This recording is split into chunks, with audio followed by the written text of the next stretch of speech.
नमस्कार दोस्तों। तो आज फिर मैं आपसे रूबरू हो रहा हूँ और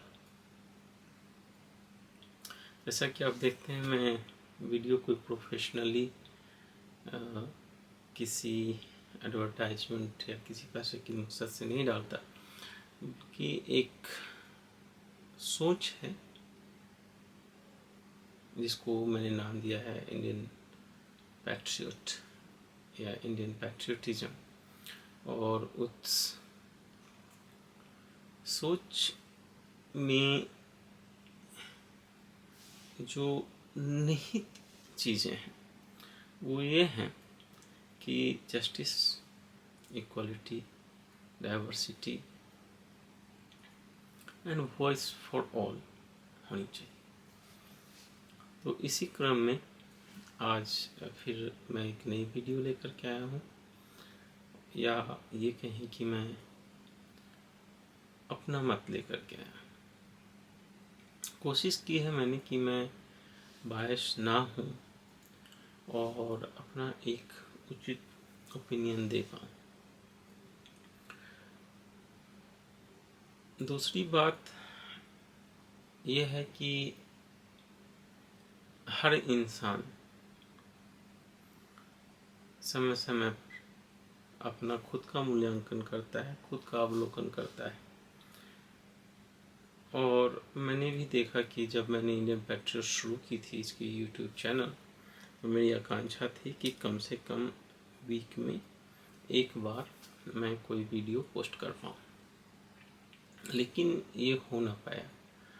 उसका कारण ये था कि मैंने बड़ा सोचा, संसाधन छोटे थे, और जब संसाधन छोटे हों तो आपको जन संसाधन बड़े चाहिए।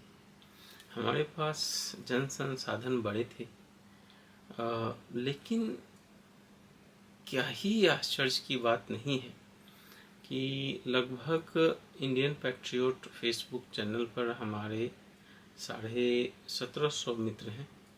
ज़्यादा ही थे, लेकिन पता नहीं क्यों फेसबुक उनको निकाल देता है।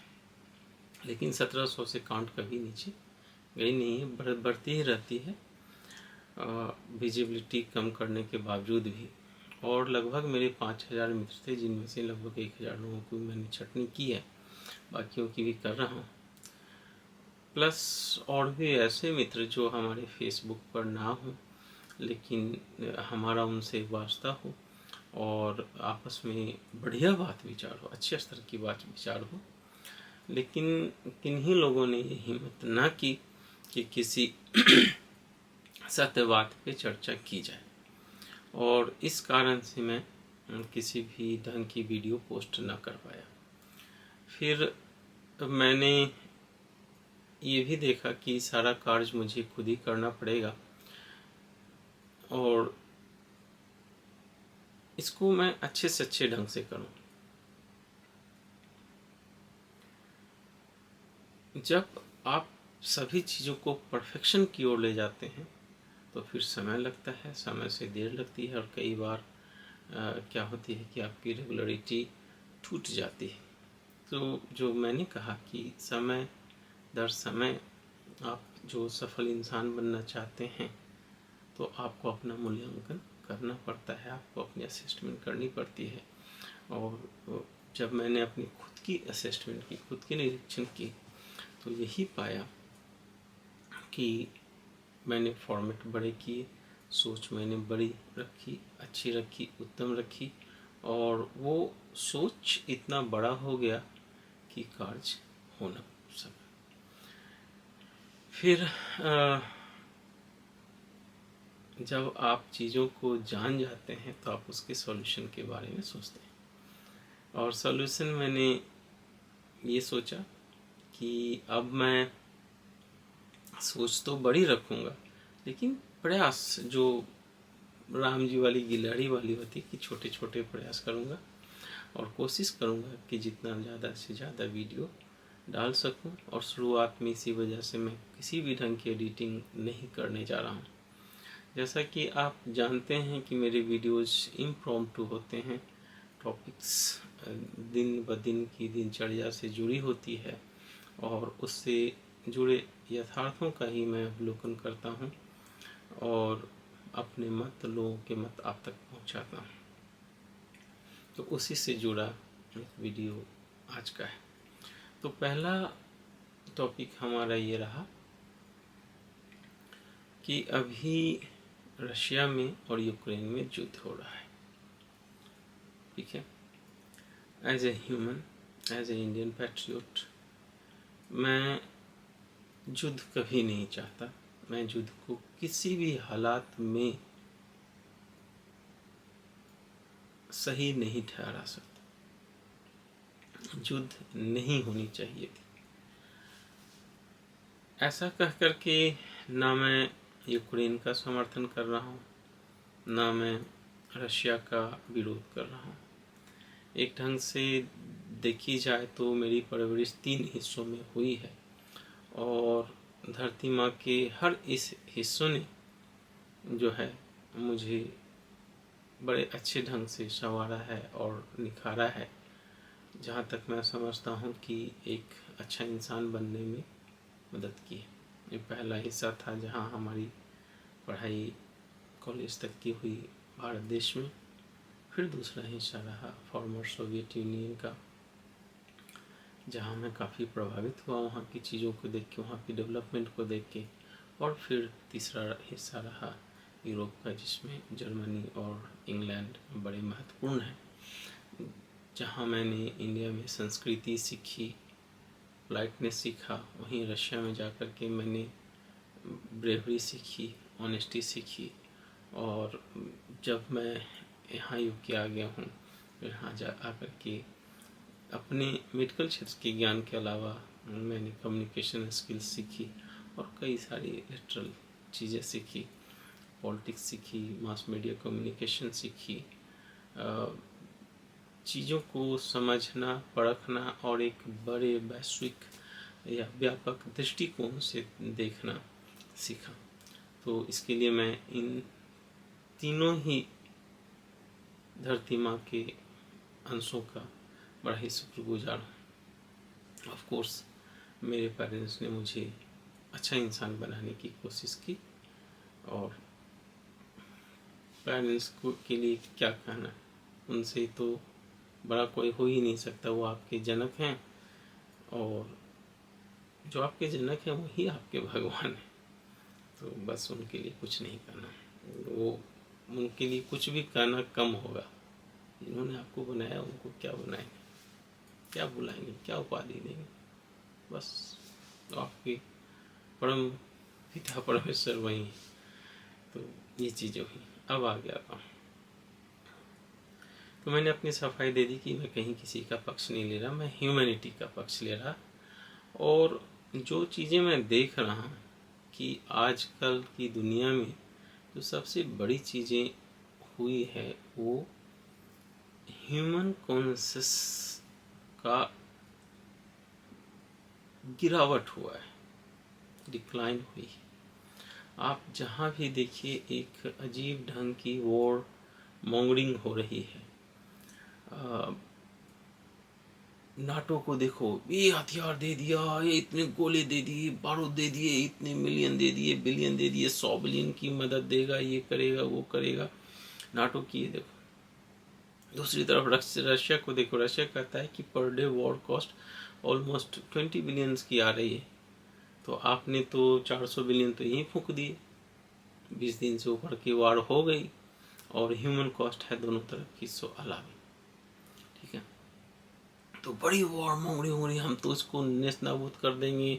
उधर से यूक्रेन बोल रहा है कि मैं हरा दूंगा। ठीक है, तो इस ढंग की वॉर मोंगरिंग में ज़्यादातर बड़े ऑफिसरों का तो कुछ नहीं जा रहा, वो तो बैठे अपने बंकर में। काश ये लड़ाई कम से कम सिकंदर और पोरस जैसी होती तो जाके दोनों एक दूसरे के आमने सामने भिड़ते, तो भिड़ नहीं रहे, है ना। डरपोक भी इतने हैं दोनों के दोनों ही कि हवाई यात्रा करने तक की तैयार नहीं। क्या पता बीच में कोई ढपका न दे। पार्टी दोनों तरफ लगी हुई है। मुझे तो काफ़ी शक था कि कहीं लाव्रोव जा रहे हैं वो जिंदा आए या नहीं आए। ऐसा कई बार हुआ कि रशिया की कई बड़े ऑफिसर्स स्टेट्स गए हैं और उनकी हार्ट अटैक से मौत हो गई। मुझे भी पता है वो मौत कैसे होती है, और बाकी जो भी इसके जानकार हैं उनको पता है कि ये मौतें कैसे होती है। भले ही उसके सबूत ना हो तो हर किसी को चुप रहना पड़ता है। खैर अब आगे बढ़ते हैं।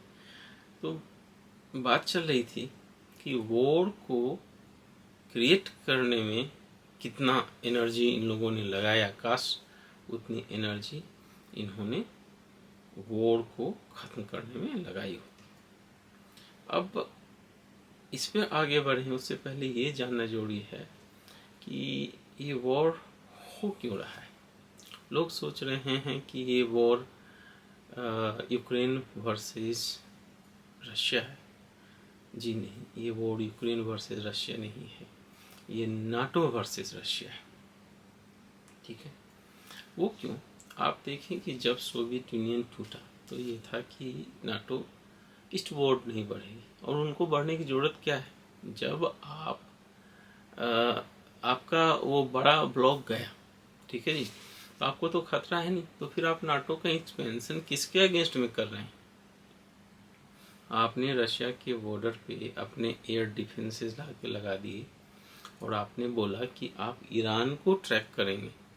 भाई आप मैप पर देख लो, गूगल के मैप पर ईरान से अमेरिका जाने के लिए बिल्कुल दूसरा रूट है, वो रशिया को क्यों ट्रैवर्स करेगा? और आप अपने बॉर्डर पे लगा लेते ना, 4-5 तरह के डिफेंस लगा लेते, 400-500 किलोमीटर पहले ही वो ट्रैक कर लेती है, तो आप 5 लेयर डाल देते, 7 लेयर डाल देते, तो जाहिर सी बात है कि who you are fooling about, ये रशिया के अगेंस्ट ही। और करते करते करते करते जो 14 कंट्रीज थे, जब सोवियत यूनियन ख़त्म हुई, और उसको करते करते आज इन्होंने 30 बना लिया। और वो 30 होते होते क्या हुई कि रशिया के जो बॉर्डर स्टेट थे वहाँ आप आ गए। तो it is like something like this कि आपने नाइफ रख दिया, और जहाँ तक जो मैं बात कर रहा था कि वेस्ट में मैंने क्या सीखी, वो आपको मारेंगे भी ना तो बड़े ही मुस्कुरा करके मारेंगे।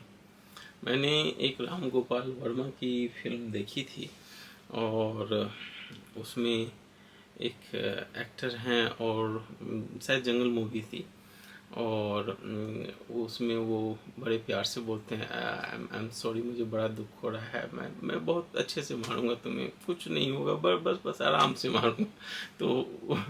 तो यहाँ भी ऐसे ही करते हैं।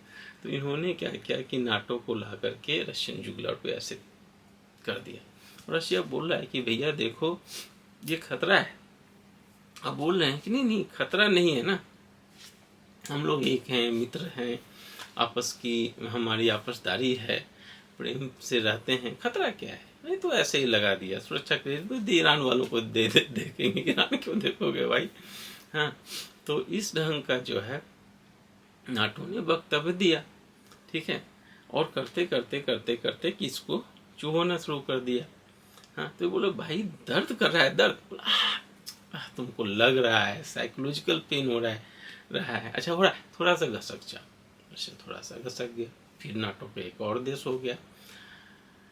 तो रशिया ने दूसरी बात बोली कि भाई देखो, यूरोप में मैं बड़ी आबादी वाला देश हूँ, और तुम लोग नाटो को स्ट्रॉन्ग करना चाहते हो, तो यूरोप में there is no country which is stronger than Russia. मेरे पास मिसाइल भी है, मेरे पास एटॉमिक बॉम्ब भी है, हाँ, पानी के जहाज भी हैं, पनडुब्बियाँ भी हैं, हाँ, तो इतनी सारी चीज़ें हैं, जितनी पूरी यूरोप की होगी उतना तो मेरे पास अकेला ही है, तो मुझे साबित कर लो, शामिल कर लो मुझे नाटो में। तो उन्होंने ये भी नहीं किया। यूरोपियन यूनियन की जो संघ होती है उसकी फ्री फ्लॉप सदस्यता दी, बट जब यूरोपियन यूनियन की सिक्योरिटी और बाकी फ्री मूवमेंट ये सब आती है, तो एक ढंग से आप कहें कि ऑब्जर्वर स्टेटस या उसमें एक ये दे रखा है, लेकिन कोई यूरोपियन संघ आप बोलें जो पूरा फुल फ्लेज यूरोपियन यूनियन है, उसका मतलब जो ट्रू यूरोपियन यूनियन है, जैसे कि कोई ब्रिटेन का नागरिक हो, अभी ब्रिटेन बाहर नहीं हुआ है, तो आराम से फ्रांस जाना चाहे, जर्मनी जाना चाहे, नॉर्वे जाना चाहे, पासपोर्ट उठाए बस की तरह टिकट कटाया जा सकता है। तो वो चीज़ें नहीं है, रशियंस को वीज़ा लेनी पड़ेगी। तो भैया तुमने शामिल क्या किया, तुमने अपने बिजनेस की अपॉर्चुनिटी खुलवा ली बुद्धू बना करके रशियन को। तो मेन चीज़ ये, अब ये करते करते इन्होंने क्या किया कि यहाँ तक पहुँच गए, क्या कहते हैं, यूक्रेन तक। और यूक्रेन में नियो नाजी काफ़ी आ गए। रशिया को भी पता है कि यूक्रेन एक स्ट्रॉन्ग कंट्री है, बड़ी पॉपुलेशन है, 4 करोड़ 4.25 करोड़ की पॉपुलेशन है, फुली ट्रेंड बाय रशियंस है, रशियंस आर्म एम्यूनिशन इक्विपमेंट्स हैं। और इन सब सारी चीज़ों के होने के साथ ही साथ वहाँ पे 5 न्यूक्लियर रिएक्टर्स हैं। तो जब आपके पास फ्यूल ऑलरेडी अवेलेबल है तो आप बॉम्ब कभी भी बना सकते हैं। और यूक्रेन काफ़ी समय से नाटो के ब्लॉक में जाना चाह रहा था। Means if Ukraine becomes part of the NATO, then Russia is fully encircled and it is 100% sure that Russia can't win a war in that situation. और वहाँ भी जब इनकी एयर डिफेंस सिस्टम आ जाएगी तो रशिया चाहे जितने मिसाइल मार ले वो मार के गिरा दिए जाएंगे। हो सकता है एटॉमिक मिसाइल हो, हवा में फायर हो तो उसके रेडिएशन के इफेक्ट पड़े, लेकिन तब तक आप जाने कि कितनी बड़ी वॉर की स्केलिंग हो जाएगी। तो इसी वजह से रशिया ने इंटरवीन की। मुझे जहाँ तक लगता है मेन चीज़ ये है, उन्हें पहले लगा कि ठीक है जो रशियन ओरिजिन के लोग हैं जिन्होंने लुगान्स्क एंड दोनेत्स्क को अलग अलग रिपब्लिक बनाया, शायद उसकी वजह से थोड़ा यूक्रेन धीमा पड़ जाए, लेकिन ऐसा हुआ नहीं। और अभी जो युद्ध हो रही है आप उसमें देख सकते हैं कि कितनी वेल प्रिपेयर्ड यूक्रेनियन आर्मी थी। और पिछले 8 सालों से उन्होंने तो रशियन ओरिजिन लोगों का धुआंधार मार करके रखा हुआ है। अब आप देखें वॉर के नैरेटिव, किसी ने चूं तक नहीं की, 14,000 लाइफ चले गए रशिया पे हर दिन। पिछले 8 क्या जब इसे येल्सिन के टाइम से ये प्रतिबंध वो प्रतिबंध ये सारा कुछ लगता रहा और उसको दबाया जा रहा था। तो उसके बीच सहने की एक शब्द होती है। दबाया इतना जा रहा था कि कोई भी जेन्युइन बात यूरोप में कर ले तो उसको हटा दिया जाता था। फ्रांस में कुछ लोगों को हटा दिया गया, यूके में कई लोगों को मायामत कर दिया गया। और हाल फिलहाल में जब जर्मन नेवी चीफ इंडिया आए थे तो जर्मन नेवी चीफ ने यही कहा कि all Russia wants is a bit of respect. Next day उनको रेसिग्नेशन देनी पड़ी। तो बताइए भाई साहब, कहाँ है freedom of speech in so called Europe, और कहाँ है freedom of expression, freedom of opinion? नहीं है। अच्छा, दूसरी तरफ आप देखें कि ब्रिटेन के या फिर अमेरिका के मंत्री या सेनाध्यक्ष कहते हैं कि पुतिन को जान से मार देना चाहिए। What a dangerous game. क्या आपको लगता है कि आप उन्हें मार देंगे तो क्या ये डर्टी गेम वो नहीं खेल सकते? तो वेयर इज द एंड, है ना? तो हर लोग क्या है कि चीज़ों को आग में जिसको कहते हैं कि घी डालने का काम कर रहे हैं, कि किसी ने डॉज करने की कोशिश नहीं की। और यही मेरा मेन पॉइंट है, यही मेरी प्रासंगिकता है कि क्या बुद्ध को हमें अनुसरण नहीं करना चाहिए? क्या गांधी को हमें अनुसरण नहीं करना चाहिए? गांधी के बारे में चाहे लाख चीज़ें कही जाए, लेकिन ठीक है, वो कहते हैं ना कि मरा मरा करते करते भी राम राम करने लगे। वाल्मीकि जी, आज उनकी हम वाल्मीकि रामायण पढ़ते हैं, उनको इज्जत देते हैं, वाल्मीकि जयंती मनाई जाती है, तो उनकी तो शुरुआत बड़ी गंदी थी, है ना? वो तो प्योर डाकू थे भैया। उंगलीवाल नाम था, काट काट के उसको उंगलियों की माला बनाते थे, दिखाते थे देखो ये मुंडे मेड़े हैं, ठीक है? तो वो कॉन्टेक्चुअल होता है। हृदय परिवर्तन हुआ, चीज़ें बदली और वो राम भक्त बन गए, उन्होंने रामायण की रचना कर दी, ठीक है? तो जो गांधी पे भी आरोप लगाते हैं, मैं भी उनको कहता हूँ कि पहली तो बात है कि आप गांधी के ज़माने में नहीं थे, वो ह्यूमन है, गलतियाँ हुई होंगी, लेकिन आप आज उनको देखें तो अहिंसा का पथ तो उन्होंने चुना। तो हमारा कहना यह है कि जब हम रशियन की तरफ से असेसमेंट करें तो लगभग वो बोलते हैं कि 400 बिलियन से ऊपर का तो मेरे युद्ध में नुकसान हुआ है, और जो यूक्रेनियंस की माने तो लगभग उतने ही बिलियन का उन्होंने जहाज गिरा दिया भाई साहब उनकी। आप देखो, इंडिया ने 36 राफेल खरीदे हैं तो कितने 7-7 बिलियन का खर्चा हुआ, ठीक है। तो यूक्रेन तो बोला है उनके 100 जहाज मार के गिरा दिए। आज कोई भी मतलब एयरक्राफ्ट 100 मिलियन से नीचे का है नहीं, है। तो कितने का नुकसान हो गया आप खुद सोचो, है ना। तो इतना बड़ा नुकसान हो गया, 600-700 बिलियन का 300-400 बिलियन की तो उनकी ट्रेड में नुकसान हो गया, उनकी करेंसी 40% गिर गई। मीन्स आप जीडीपी में देखो कितना नुकसान हुआ, जो आपकी जीडीपी की वैल्यूएशन 2.5 बिलियंस की थी और आपकी करेंसी ही 40% गिर गई पूरी जो फुल ये है, तो कितना ज़्यादा नुकसान हुआ आपका, है ना। तो ओवरऑल मुझे लगता है कि रशिया को 1 ट्रिलियन का नुकसान हुआ। क्या रशिया नाटो से डर गया, या क्या रशिया यूक्रेन को हड़पना चाहता था? यूक्रेन को हड़पना चाहता था रशिया, ऐसा नहीं लग रहा, क्योंकि हड़पना चाहता तो उसने कीव पर बड़े हमले किए होते और पहले ही जो है इन सिटीज़ को पर बड़े हमले करके कब्जे में कर लेता, ठीक है। उनके पास हथियार थे, अच्छे हथियार थे, स्टैंड ऑफ वीपन्स थे, 300-400 किलोमीटर दूर से वो मार कर सकते, 1000 किलोमीटर दूर से मार कर सकते थे। प्रेसिडेंशियल पैलेस पे ही 200 बम गिरा देते दूर से, रॉकेट मार के। प्रिसीजन एम्यूनिशन उनके पास, ऐसी बात नहीं है कि रशिया के पास कोई चीज़ बहुत आर्काइक है, बहुत एडवांस कैटेगरी के भी हैं, तो वो उन्होंने नहीं किया। उन्होंने युद्ध जो है बिल्कुल 19वीं शताब्दी की तरह लड़ा कि boot on the ground and slow movement, ऐसे करके कि जान माल की नुकसान ना हो, पर उन्हें बाद में बमबारी करनी पड़ी, ठीक है।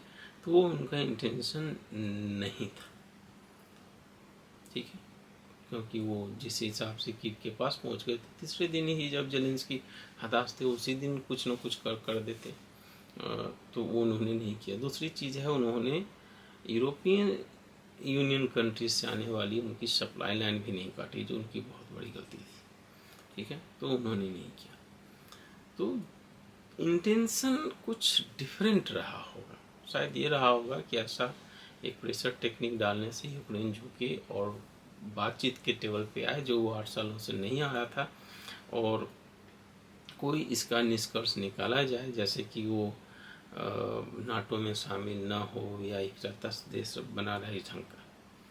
लेकिन क्या इसके उपाय सिर्फ युद्ध ही थे, या रशिया डरा हुआ था?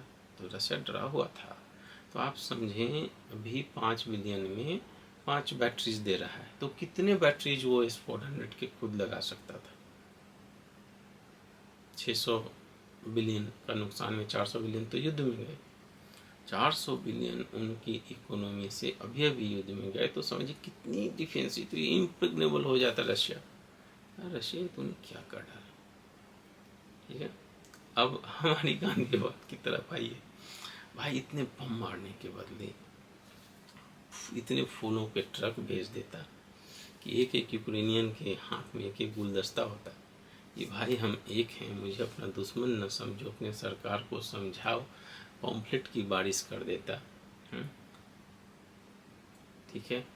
मीडिया की बौछार लगा देता, 2-4 साल सब्र से रहता। जो कहते हैं ना कि आपको, जब अलकायदा की भी वॉर हो रही थी और बाकी जगह भी जब बात चल रही थी, वो रहता है कि ये चीज़ें एक आइडियोलॉजी है, इस आइडियोलॉजी को आपको आइडियोलॉजी से मारना पड़ेगा। जब तक आइडियोलॉजी नहीं मरेगी वॉर नहीं खत्म होगा। और वही चीज़ हो रही है, जब तक वो अलकायदा ISIS की आइडियोलॉजी नहीं मर रही है, वॉर चल रहा है, कश्मीर में टेररिज्म चल रहा है फॉर नथिंग।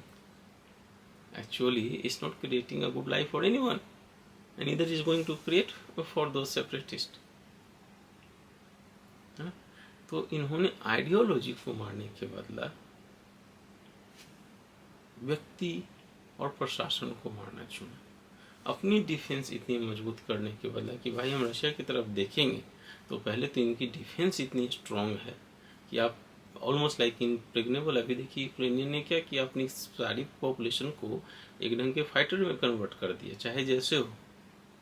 लोगों का कहना है कि उन्होंने प्रेशर डाल करके, पावर से करके अपनी पॉपुलेशन को खुद में बंधक बना कर कि 18 से 60 के लोग बाहर नहीं जा सकते, जो है देश के बाहर।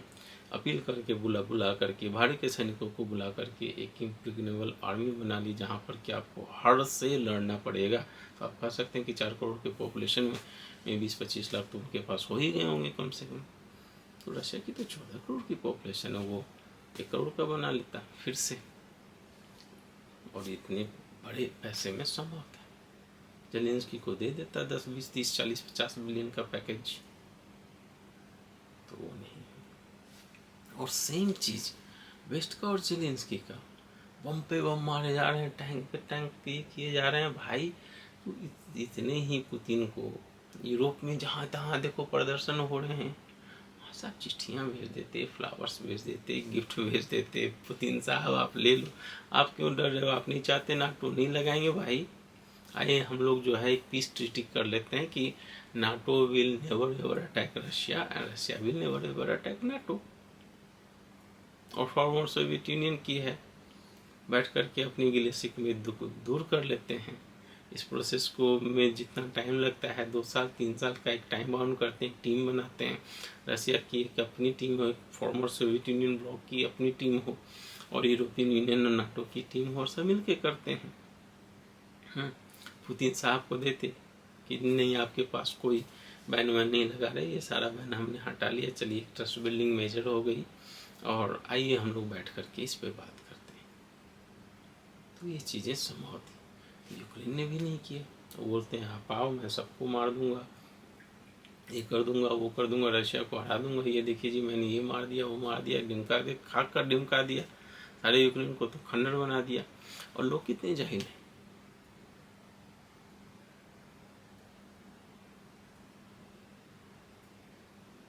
पूरे यूरोप को आज आज जैसे मैंने कहा ना कि मैंने यहाँ की बड़ी ज्ञान प्राप्ति की, रशिया में भी और यहाँ में भी, लेकिन अब मैं चिंताग्रस्त हूँ। मैं लोगों से मिलता हूँ, जनरल ओपिनियन, पहली चीज़ तो आप मुंह खोल नहीं सकते, तो फ्रीडम ऑफ एक्सप्रेशन है नहीं। और जब आप ओपनली डिस्कस करते हैं तो आप बढ़िया बन जाते हैं। आपको बोला जाता है कि आप कम्युनिस्ट समर्थक है, पुतिन समर्थक है, ये बुला बुला बुला जो है, आपको इनकी अक्ल नहीं है। भाई ऐसा क्या स्पेसिफिक दिमाग में स्पेशल चिप लगा के भगवान ने भेजा क्या? तो अपॉर्चुनिटी की बात है, आपको अच्छी अपॉर्चुनिटी मिली तो आप शासन के बड़े लेवल पे बैठे हो। मेरे अपने सर्कमस्टांसेस थे, मेरी अपनी अपॉर्चुनिटी, मैं यहाँ बैठा हूँ, इसका मतलब थोड़ी डम आदमी कोई हो गया। तो हमें इन रेट्रिक से अलग होकर के इस बात की एनालिसिस करनी है कि क्या हम अच्छा कर रहे हैं। किसी ने अपनी सरकार पे ये दबाव न डाला कि भाई आप हथियारों की सप्लाई न करें, इससे युद्ध बढ़ेगा। आप जितने एफर्ट वॉर मॉन्गरिंग में लगा रहे हैं, शायद उतने ही एफर्ट आप डिप्लोमेसी में लगाते तो शायद बात बन जाती जा सकते थे। मैक्रोन बात कर रहे हैं ना, है ना, लेकिन वैसी बात का क्या मतलब कि हम बात कर रहे हैं और बोल रहे हैं कि हम तो 2000 ये दे देंगे, 17,000 एंटी टैंक गाइडेड मिसाइल दे देंगे, 5,000 स्ट्रिंजर दे देंगे। इससे शांति तो नहीं आएगी, इससे बस डिस्ट्रक्शन आएगी। और जहाँ तक मुझे लग रहा है कि जाहिर सी बात है इस ढंग की कदम से कि ये नाटो वर्सेस रशिया है, जहाँ पे कि वो रशिया को टेस्ट कर रहे हैं कि how far Russia can go. और उनका शायद ऐसा विचार हो, जैसा कि कई मंत्री भी यूरोपियन यूनियन के बोल रहे हैं कि इस बार तो रशिया को हम ऐसा तोड़ेंगे कि 291 से भी ज़्यादा बुरा होगा। Means contrary to what we see in media, Russia is fighting for its survival. Russia is bringing the war forward. Russia ने वॉर को आगे ला दिया। हो सकता है ये वॉर 5 साल बाद होती, लेकिन होनी तय थी, या पुतिन के बाद होनी तय थी, तो रशिया ने इन चीज़ों को आगे ला दिया। क्योंकि रशिया के अंदर भी इनके जासूस जा कर के जो है मीडिया वॉर कर ही रहे थे, अगेंस्ट पुतिन माहौल बना ही रहे थे। हाँ, इन्होंने चेचनिया पैदा किया ही था, ऐसे और भी कई चीज़ें पैदा हुई थी, साथ में कुछ और नहीं होती, है ना। तो बड़ा ही कॉम्प्लेक्स मैटर है, लेकिन हमेशा कहा गया है कि कभी भी देर नहीं होता, देर आए तो भी कहा जाता है कि दुरुस्त आए। कम से कम यहाँ से हमें शांति की बात करनी चाहिए। और फिर ये भी कहा गया है कि जब वॉर होती है तो सबका लॉस है, किसी का लाभ नहीं है, और जब पीस होती है तो सबका लाभ है, किसी का लॉस नहीं। ठीक है, तो इन्हीं शब्दों के साथ में पूरे विश्व की बिरादरी को भी आह्वान करता हूँ कि प्लीज़ कुछ करें और वॉर को बंद करें। हम नॉर्मल लोग पिस रहे हैं इस वॉर में। फूड के प्राइसेस बढ़े, तेल के दाम बढ़े, मेरी सैलरी तो नहीं बढ़ी, आने जाने का रिस्ट्रिक्शन हो गया, एयर स्पेस यूज़ नहीं करेंगे, लंबी ट्रेवल होगी, उसकी प्राइसेस ऊपर जाएंगी। अच्छा सुंदर देश था रशिया, मेरा घूमने का प्रोग्राम था कि मैं लेनिनग्राड, मॉस्को और कीव जाऊंगा, तीनों मेरी कैंसिल हो गई। और ऐसे न जाने कितने लोगों, कितने धन की, पर्यटन की चीज़ें हो रही थी, वो सारे लोग बेरोजगार हो गए।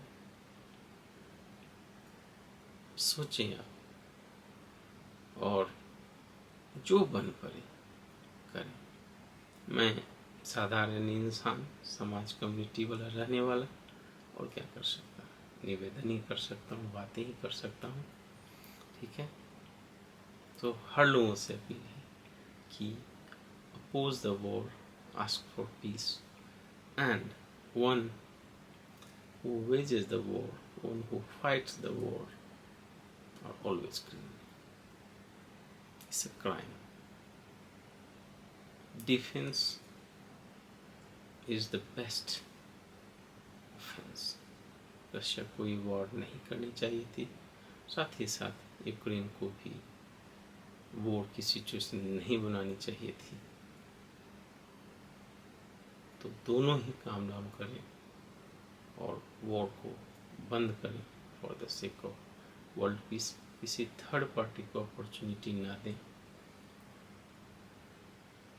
प्लीज शांति शांति शांति, सत्य की जीत हो, शांति बनी रहे। नमस्कार।